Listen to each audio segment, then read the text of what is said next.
আসসালামু আলাইকুম বন্ধুরা, আপনারা কেমন আছেন? আশা করি ভালোই আছেন। এই যে দেখেন আজকে দেখেন আব্বা বাজাতন আনছে এই মাছটি।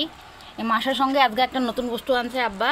আম্মা কইতাছিল বহুত দিনের তন আব্বারে আনতে লেগে এই যে আনছে দেখেন মাছের ভুড়ি। আজকে এই ভুড়িটাও রান্ধাইব এক্সট্রা করে, আর এই মাছটি আজকে কচু দিয়ে রান্ধাইব। আপনারা দেখতে দেখেন আমরা কীভাবে রান্না করি। ধন্যবাদ। দেখেন বন্ধুরা, আমরা মাছ দেওয়া হয়ে গেছে। এই যে দেখেন বন্ধুরা, এটি কিন্তু মাছের ভুড়িটার আম্মায় সুন্দর করে ধুইয়া ফকফকা বুগা করে লেছে। এটা যদি ভালো করে না ধোয়া হয় না, তে খাইতে মজা লাগবো না, খাইতে তিতা লাগবো। হইলে এটা সুন্দর করে ধুইতে লাগে। কচু বলে আম্মা কইতেছে যে মমের লাহান গইলা যায় বলে। নামে বলে মম কচু।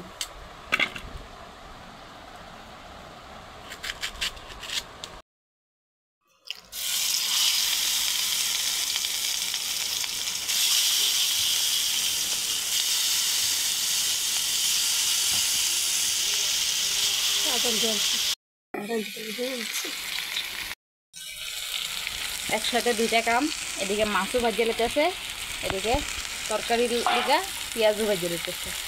একেলগে দুইটা করে লেতেছে, কারণ গরম দিছে খুব। গরমের মধ্যে এত পাকঘরে রক্ষা থাকা থাকতে মন যায় না। মাছ বাবা হয়ে গেছে, হালকা করে ভাজবা, এত কড়া করে ভাজতে লাগে না।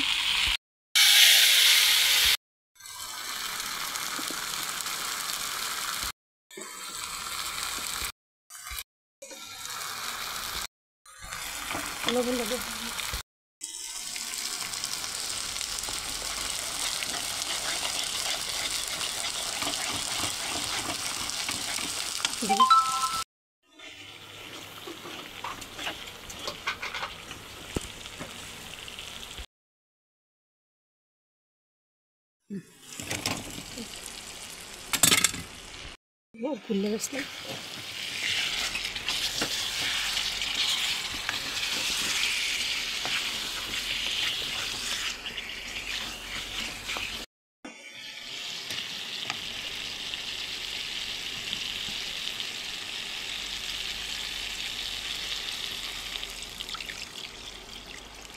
লাহে লাহে জাল হইব। জাল হইয়া কচুটা সুন্দর করে মমের লাহান গইলা যাব গা। মানে তারপরে এদিকে একটু উত্তালি উঠলে, বলক উঠলে, তারপর এদিকে মাছ দেওয়া হইব।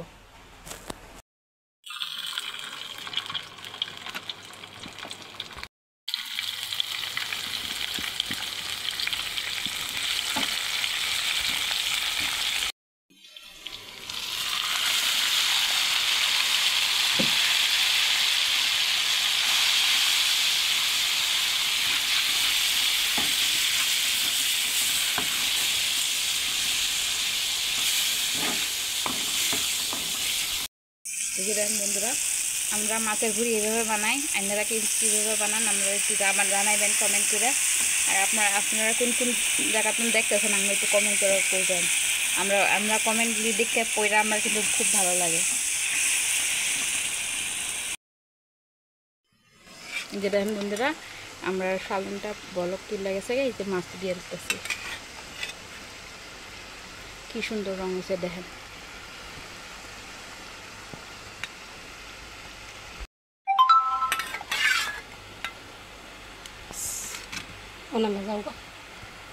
নামাতে সময় লাগতো না। মাছের ঝুলটা আমরা হয়ে গেছে, আর একটু পানিটা টাইনবো, আর একটু ভাজা ভাজা হইব। এই যে দেখেন বন্ধুরা, আপনার ভুড়িটা হয়ে গেছে গা।